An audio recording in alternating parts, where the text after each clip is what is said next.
বন্ধুরা, আমি আজকে আপনাদের টমেটো আর আলু ভেজে দেখাবো। পুরো রেসিপিটা শুরু থেকে শেষ পর্যন্ত দেখতে থাকবেন, আমার পাশে থাকবেন, আমাকে সহযোগিতা করবেন। তো চলুন দেখে নিন আজকে রেসিপিটা।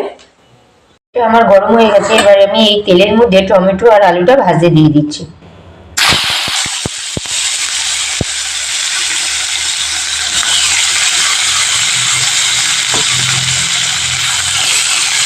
টমেটো আর আলু তেলের মধ্যে অ্যাড করে দেওয়ার সময় 3টে লঙ্কা আমি অ্যাড করে দিয়েছি।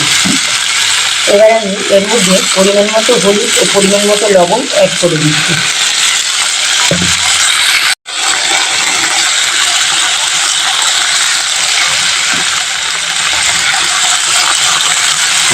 আমি ভালো করে অনেকক্ষণ ধরে ভেজে নিচ্ছি।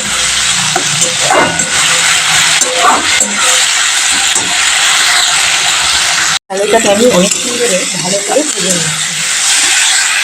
টমেটো আর আলুটা ভাজা আমার পুরো কমপ্লিট হয়ে গেছে। এবার আমি টমেটো আর আলুটা নামিয়ে নিয়ে সুন্দর করে একটি পাত্রের মধ্যে সাজিয়ে পরিবেশন করবো।